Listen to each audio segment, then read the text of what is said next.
Salam la famille, c'est Chronique de l'Atlas, j'espère que vous allez bien. Bon, c'est vrai qu'il y a l'Euro qui a commencé, c'est peut-être pas la meilleure période pour parler du football africain, mais moi personnellement, une affiche comme Tunisie-Algérie, je suis obligé d'en parler sur ma chaîne. D'ailleurs, dans le mois qui arrive, je vais couvrir l'Euro sur les matchs de l'équipe de France, sur les matchs de la Belgique et sur les grandes affiches en général. Mais après l'Euro, je vais revenir sur le football africain parce qu'il y a les qualifications pour la Coupe du Monde qui vont arriver. Et bien sûr, il y a aussi la CAN qui va arriver au mois de janvier 2022, donc il y aura plein de choses à dire sur les nations africaines. Donc n'hésitez pas à vous abonner si vous voulez suivre mes vidéos là-dessus. Mais en attendant, c'est parti pour ces débriefs de Tunisie-Algérie.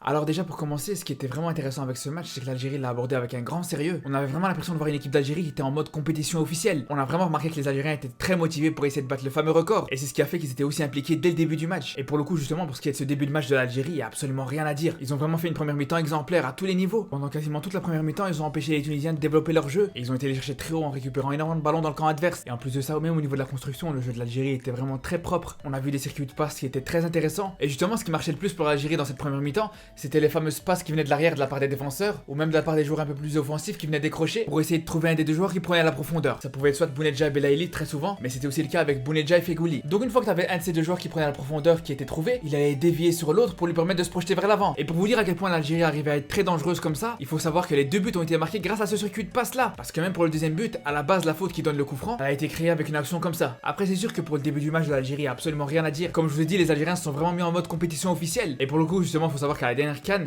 l'Algérie faisait justement le même genre de match. Très souvent les Fennecs donnaient tout en première mi-temps et après en deuxième mi-temps ils étaient plus dans la maîtrise et dans la gestion du match. D'ailleurs la preuve c'est que sur les 13 buts qui ont été inscrits par l'Algérie pendant la CAN, il y en a 9 qui ont été inscrits en première mi-temps. Et il y a un autre exemple qui m'a bien sûr fait penser à la dernière Coupe d'Afrique de l'Algérie, c'est le coup franc de Mahrez et on est obligé d'en parler.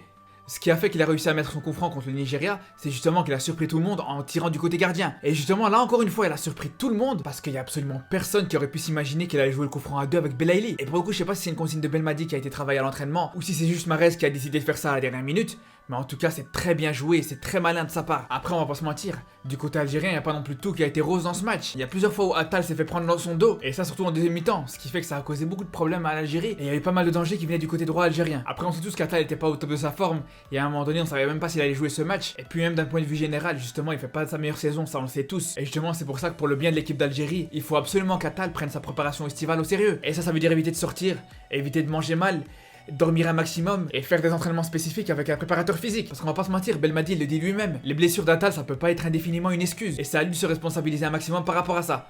Mais après on va pas se mentir, c'était pas le seul. C'est vrai que du côté de l'Algérie en général, le niveau il a vraiment baissé en deuxième mi-temps. Comme je vous ai dit, les Fennecs sont vraiment rentrés dans une phase de gestion, ils ont essayé de vraiment gérer un maximum le résultat, et ça même si ça demandait de reculer un petit peu plus. Et pour le coup, s'il y a un joueur à retenir du côté de l'Algérie en deuxième mi-temps, c'est vraiment Mbolhi. C'est vrai que sur ses derniers matchs avec l'Algérie, il a pas forcément été au top, il a commis énormément d'erreurs sur des phases arrêtées défensives par exemple, et ça à tel point on se demandait même si c'était pas la fin pour lui avec l'équipe nationale. Et ça encore une fois c'est marrant parce que c'est encore un signe qui montre que l'Algérie a abordé ce match comme si c'était un match de compétition officielle. Parce que justement par rapport à Mbolhi, s'il y a une chose qu'on peut pas nier, c'est qu'en dehors des compétitions internationales, il peut se montrer un petit peu irrégulier, mais une fois qu'il y a une compétition qui commence, que ce soit la Coupe du Monde ou la CAN, ah mais là tu peux être tranquille, t'es sûr qu'il y a rien qui va passer. Et justement c'est vraiment un joueur qui déçoit rarement dans les grandes compétitions. Et d'ailleurs justement quand on y réfléchit c'est même pas étonnant, vu qu'on sait que son premier match titulaire avec l'Algérie c'est justement un match de Coupe du Monde pour le coup. Après je voulais aussi parler de Guedioura. Honnêtement c'est un joueur que j'ai apprécié énormément à la dernière Coupe d'Afrique. J'ai trouvé que c'était un joueur qui a été très important pour l'Algérie dans cette compétition. Mais là on va pas se mentir, depuis quelques matchs c'est plus trop ça hein. Normalement un joueur comme lui qui rentre à 20 minutes de la fin, ça doit être justement pour apporter son expérience à l'équipe et leur permettre de garder le score. Mais là justement c'est l'inverse.